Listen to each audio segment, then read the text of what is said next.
Là, on a vraiment constaté et remarqué ces derniers temps que nos chaînes de production, ils s'attendent avec des automates, avec différents équipements. Ces équipements sont très souvent maintenus et opérés par des prestataires externes. Et ici, on a un risque que ces personnes se connectent à travers différents boîtiers qui ne sont pas forcément maîtrisés ou gérés par nos équipes locales. Donc ça, c'est vraiment un risque important et on le retrouve, je pense, dans toutes les industries finalement, pas que en agroalimentaire.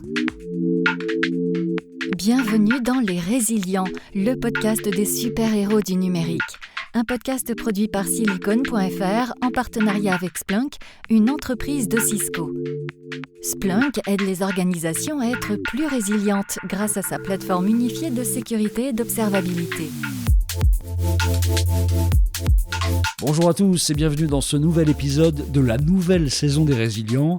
Dans ce numéro, nous parlerons évidemment de résilience comme d'habitude, mais cette fois dans le secteur agroalimentaire, et nous le ferons avec notre invitée Lucie Poirot, RSSI de proximité pour le groupe Agrial. Bonjour Lucie Poirot. Bonjour. Bienvenue dans ce podcast. Bonjour Audrey Williard. Bonjour Bertrand et bonjour Lucie Poirot. On commence comme d'habitude avec une histoire de résilience, on ne change pas les bonnes habitudes. Alors effectivement, on va commencer par une histoire de résilience, mais on change quand même un peu les bonnes habitudes parce que cette fois-ci, je vais vous demander, Lucie, de venir commenter et réagir sur cette histoire. Et pour le thème, je vous laisse découvrir ça dans un instant.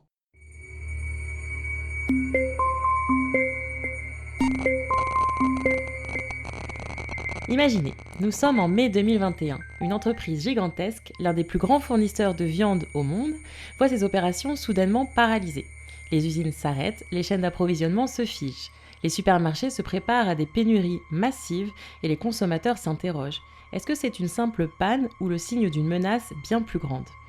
Derrière cette crise, pas de catastrophe naturelle, pas de faille économique, mais une attaque. Une attaque informatique coordonnée, sophistiquée et qui met en lumière une nouvelle réalité, celle de notre dépendance totale au système numérique.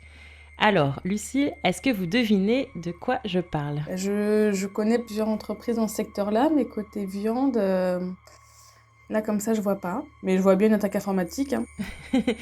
Alors, il s'agit de l'attaque par ransomware contre JBS. C'est l'un des leaders mondiaux de l'agroalimentaire.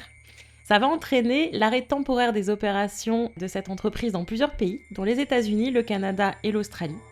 Cette attaque, elle va avoir des impacts sur les chaînes d'approvisionnement alimentaire sur toute cette zone et sera amplifiée en plus par la crise sanitaire de Covid-19. Alors l'entreprise, le 9 juin, va déclarer qu'elle a payé une rançon de 11 millions de dollars aux hackers pour débloquer les systèmes. Donc on en arrive là. Selon vous, qu'est-ce qui est le plus difficile à gérer dans une attaque de cette ampleur ? Est-ce que c'est la communication au public ? Est-ce que c'est la décision de payer ou non cette rançon ? Ou c'est de reprendre les opérations ? Alors, premièrement, ça va être la communication. Parce qu'effectivement, une erreur de communication peut vite être mal interprétée par les consommateurs ou en tout cas par les personnes qui auraient vu de cette communication. De mon point de vue, payer la rançon, ça c'est plutôt non. Donc là-dessus, pour moi, il n'y a pas vraiment de débat. Pour avoir déjà vécu également une cyberattaque dans mon ancienne entreprise, donc pas chez Agrial, la question ne s'était pas posée. Très rapidement, on a souhaité vraiment tout couper, en tout cas les accès vers l'extérieur, et ne surtout pas aller se renseigner sur le paiement de cette rançon. En tout cas, l'affaire JBS, c'est bien plus qu'un simple cas de ransomware. Cet événement, il a secoué non seulement l'entreprise, mais aussi toute la chaîne d'approvisionnement alimentaire mondiale. Elle a révélé à quel point nos infrastructures critiques sont vulnérables face aux cybermenaces, mais aussi comment l'entreprise a su, avec une certaine rapidité, reprendre le contrôle de la situation. En 2021, on parlait beaucoup de ransomware, mais en 2025, est-ce que vous pensez que les entreprises sont réellement mieux préparées à ce type d'attaque ? Ou est-ce que ça reste en quelque sorte une épée de Damoclès pour les grandes infrastructures critiques ? Je ne pense pas qu'on soit encore assez préparé. Là, c'est ce que je vis et ça peut être aussi un sujet pendant ce podcast. Mais je pense que selon les entreprises, selon comment est-ce que la direction voit les risques, en tout cas de cybersécurité, de ransomware, on sera plus ou moins préparé. Chez Agrial, on est en cours, on va faire un premier exercice à dimension Agrial cette année. Mais effectivement, là où j'étais avant, on ne s'était pas du tout préparé. Bon, c'était il y a quelques années, mais je pense que oui, c'est encore une épée de Damoclès. On sait que ça peut arriver, on ne sait pas quand, mais on ne prend pas forcément les mesures et les moyens pour se préparer suffisamment à ce genre d'attaque. Merci Audrey pour cette histoire et merci Lucie pour vos commentaires. Audrey reste évidemment au micro comme dans les 2 saisons précédentes pour vous interroger Lucie et on a plein de questions pour vous. Je rappelle que vous êtes RSSI de proximité du groupe Agrial qui regroupe pas moins de 12 000 agriculteurs adhérents et vous opérez sur plus de 10 pays, ce qui donne quand même une idée de votre volume d'activité. Est-ce que vous pouvez nous en dire un petit peu plus sur le métier d'Agrial, Lucie ? Oui, donc Agrial, c'est une coopérative. Donc les adhérents, ce sont vraiment les personnes les plus importantes pour nous puisqu'on va leur acheter leur production. Quel type de production? On va retrouver donc de la viande avec une gamme de charcuterie haut de gamme justement, des fruits et des légumes frais, donc avec des marques plutôt connues comme Florette par exemple. Une autre branche pommes et boissons, donc là on va plutôt être sur la valorisation des pommes, mais pas que puisqu'on fait aussi du Pretscola. On a également la branche lait, donc ça je pense beaucoup y revenir puisque c'est la branche sur laquelle je travaille. Donc dans la branche lait, on collecte, on transforme le lait pour en faire des yaourts, du fromage, de la crème fraîche et autres. Et je sens que j'en oublie une, bien sûr la branche principale, la branche agriculture, où là on est plutôt sur des équipements pour nos agriculteurs justement, nos adhérents. Et donc on a également une chaîne de magasins avec la branche agriculture. Lucie, non seulement vous êtes RSSI, mais vous vous définissez comme RSSI de proximité. C'est assez rare. Ça veut dire quoi? Et est-ce que vous êtes nombreux ou nombreuses à pouvoir revendiquer cette appellation? Alors, chez Agrial, on est 3, et donc c'est effectivement un nom que mon chef a déterminé il y a 1 an, quand il y a eu, on va dire, une petite réorganisation de l'équipe cybersécurité au sein d'Agrial. Donc il s'est dit, enfin en tout cas, si on revient à quelques années, les RSSI étaient rattachés à la branche d'activité directement, donc on était des RSSI de branche. Et depuis 1 an, donc le RSSI Group souhaite une équipe plutôt centrale, donc on rapporte tous à Agrial et on est en proximité des branches d'activité. Donc finalement, on travaille avec les branches, on les accompagne dans leurs projets, dans leur quotidien, sur du conseil, de l'expertise en cybersécurité, mais on a également une autre expertise transversale au groupe. Dans votre secteur de l'industrie agroalimentaire, est-ce qu'il y a des cyber-risques particuliers ou potentiels récurrents? Alors oui, effectivement. Déjà, ce qu'il faut savoir, c'est que ça fait la 2e année que le groupe a défini la résilience des systèmes d'information comme le risque numéro 1 pour Agrial. Et donc, derrière ce premier risque, on a l'atteinte malveillante à la disponibilité de nos chaînes de production. Dans le cadre de malveillance, on est plutôt sur des actes non sollicités, malveillants, donc plutôt sur des incidents cyber, propagation de virus par exemple. Et ça, c'est vraiment le premier point sur lequel nous, on travaille et on axe nos mesures et nos actions avec le déploiement de différents outils. La seconde, ça va être aussi l'atteinte, mais plutôt accidentelle, à la disponibilité de nos chaînes de production. Et donc là, on est plutôt sur des pannes ou des catastrophes naturelles qu'on ne peut pas maîtriser ou anticiper. Lucie, est-ce qu'il y a une crise particulière qui vous a marqué dans votre parcours? Alors pas chez Agrial parce que ça fait un peu plus d'1 an que j'y suis et j'espère ne pas avoir de grosses crises. Mais effectivement, dans mon ancienne vie, ma précédente expérience, j'ai vécu une cyberattaque d'ampleur qui avait touché l'ensemble du groupe. Alors c'était également un groupe industriel, mais l'ensemble des usines. C'est celle dont vous parliez tout à l'heure? Tout à fait, oui, c'est ça. L'ensemble des usines du groupe étaient à l'arrêt, donc ça c'était en fin 2020, donc après une crise Covid pour le coup. Mais ça a été assez marquant par l'événement, par l'ampleur aussi. Il y a beaucoup de choses qui se sont bousculées. Ça a été quand même assez traumatisant pour moi les premiers jours, premières semaines. Parce que je sortais de formation, j'étais tout juste diplômée en cybersécurité. Et finalement, on s'y attend pas, même si aujourd'hui, on peut le dire, c'est est-ce que je vais me faire attaquer? C'est plutôt quand? Là, on se la disait quand même, mais on ne s'attendait pas à ce que ça arrive si vite. Il y avait déjà eu quelques petits incidents, mais pas de cette ampleur-là. Donc c'est toujours, traumatisant mais c'est aussi beaucoup d'apprentissage, finalement. Justement, c'est ma question. Qu'est-ce que vous avez pu en tirer comme peut-être des leçons ou des apprentissages que peut-être aujourd'hui vous appliquez chez Agrial?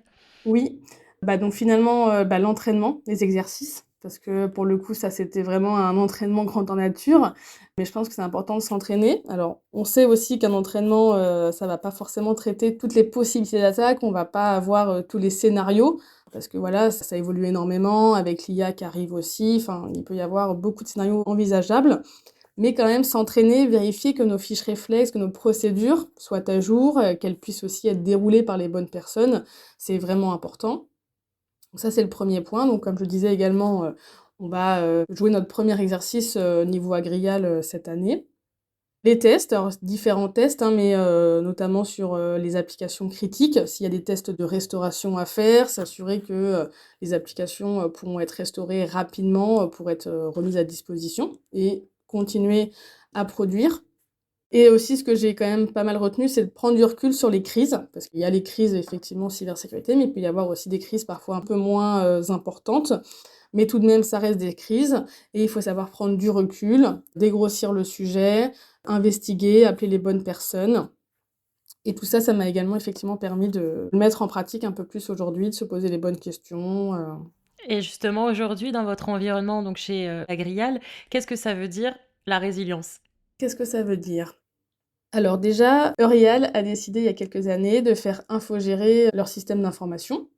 Ce qui est une bonne chose puisque cet infogéreur lui-même va mettre en place des plans de reprise d'activité qui vont tester régulièrement sur les applicatifs critiques. Ce que c'est aussi, c'est donc la mise en place de procédures, de nouveaux process pour assurer cette continuité d'activité, que ce soit au niveau industriel mais aussi informatique, puisque nos usines, hein, nos chaînes de production, elles sont de plus en plus informatisées. Elles dépendent de l'informatique, d'applications. Donc ça aussi, il faut pouvoir assurer leur continuité d'activité.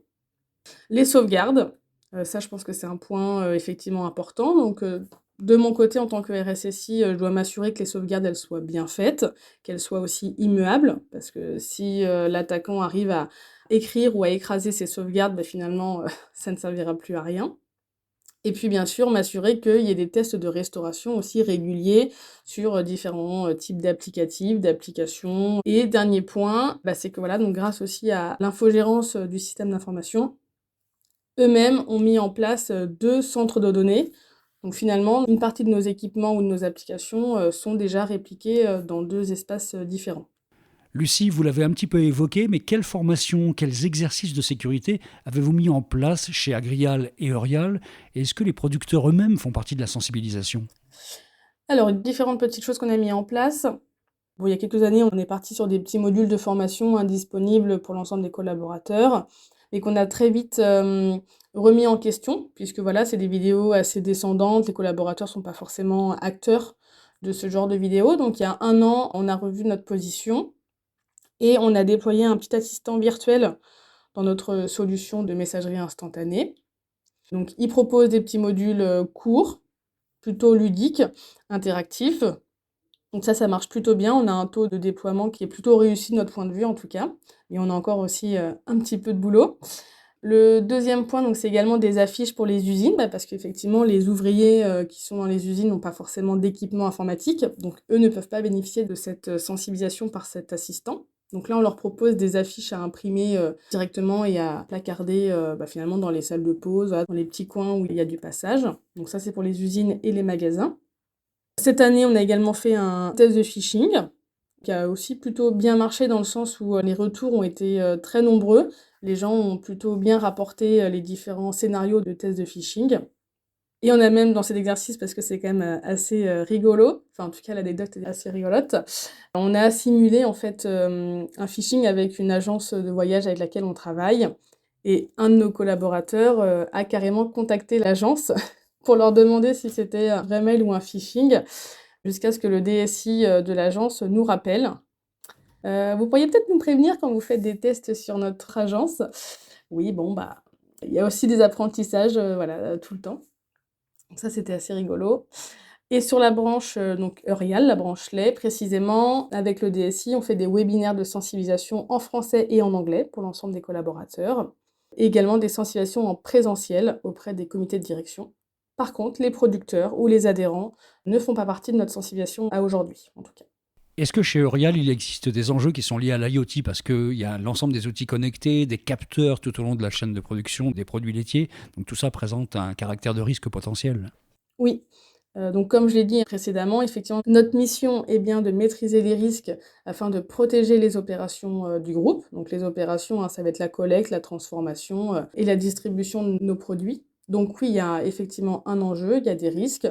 Notamment, les chaînes sont de plus en plus informatisées. On a aussi certaines usines qui sont beaucoup plus en avance, donc qui ont elles-mêmes un système d'information industrielle qu'elles peuvent gérer. Et comme je disais, on fait aussi appel à des télémainteneurs, donc tout ça, c'est des connexions externes qui sont parfois, par contre, moins bien maîtrisées, moins bien gérées, donc on a également un risque là-dessus.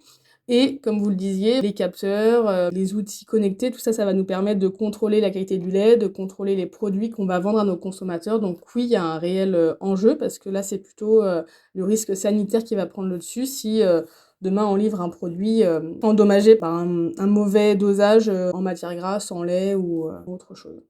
On parle beaucoup d'intelligence artificielle encore aujourd'hui. Quelle est la place de l'IA dans la stratégie d'Agrial ? Alors, il y a une petite place effectivement pour l'IA, donc qui est également assez récent. Donc en début d'année, il y a eu différents webinaires pour pouvoir sensibiliser les collaborateurs à son utilisation, à ce qu'on peut en faire, à quel moment est-ce qu'on doit aussi utiliser l'IA plutôt que le moteur de recherche Google, typiquement, les risques aussi de son utilisation. De ça, on est découlé une charte d'utilisation. Donc on a laissé aux collaborateurs la possibilité d'utiliser un outil que nous, on a validé. Et plus récemment, l'équipe IA a souhaité lancer un challenge autour de l'IA et des activités des collaborateurs. Donc on doit soumettre des projets en lien avec l'IA et nos activités. Ces différents projets seront soumis à un jury. Ce jury va pouvoir valider différents projets qu'on pourra tester plus tard dans le programme du challenge. Parmi toutes les réglementations françaises ou européennes qui sont arrivées ou arrivent, à laquelle êtes-vous soumis et quel est votre retour d'expérience sur sa mise en place et sa pertinence pour vous ? Alors ça va être NIS 2, effectivement. NIS 1, on n'était pas soumis, mais NIS 2, on l'est. Notre position, elle est assez ferme sur le sujet. En tout cas, c'est aussi mon responsable qui porte cette position. On ne cherche pas aujourd'hui la conformité à NIS 2. On a notre roadmap, on a une équipe cybersécurité, on connaît nos risques, on va poursuivre notre roadmap. En tout cas, on ne se sent pas en décalage par rapport aux attentes de NIS 2. Donc, on devrait pouvoir finalement y arriver petit à petit. Mais on ne cherche pas absolument cette mise en conformité.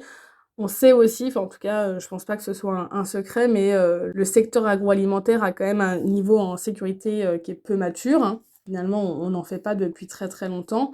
Donc, on a quand même beaucoup de fondamentaux aussi à mettre en place. Et là-dessus, on travaille pour pouvoir y arriver déjà de ce côté-là. Et finalement poursuivre, dérouler notre démarche comme on l'a envisagé. On arrive à ma question préférée. Si vous pouviez avoir un super pouvoir, lequel serait-il ? J'ai eu plusieurs idées, je ne sais pas trop lequel retenir, mais je pense que comme là je viens de le dire, on a encore un certain socle, des fondamentaux qui ne sont pas forcément acquis. J'aimerais bien claquer des doigts et puis avoir au moins les solutions minimales sur l'ensemble du système d'information d'Agrial. Alors, quand je dis du système d'information, finalement, on pourrait dire les systèmes d'information, puisque, ça je ne l'ai pas dit auparavant, mais chaque branche, donc chaque activité finalement, a un, voire plusieurs systèmes d'information au sein de son activité. Donc ce qui multiplie et ce qui va aussi complexifier un petit peu notre démarche, mais qui est aussi tout à fait challengeant en fait au quotidien. Mais là, je pense que là, oui, aujourd'hui, si je pouvais avoir un super pouvoir, ça serait celui-ci.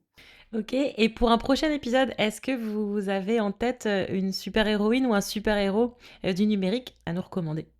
Alors je vais rester sur les super-héroïnes, parce que je pense qu'il y a beaucoup de femmes et qu'on ne les met pas forcément suffisamment en avant. Donc j'ai encore pensé à une femme, à une Nantaise notamment, puisque je suis également basée à Nantes. Donc j'ai pensé à Oriane Lemel, qui est actuellement responsable du pôle sécurité et conformité dans la santé. Et il me semble qu'il n'y a pas eu beaucoup d'interviews sur ce domaine-là, donc... Nickel.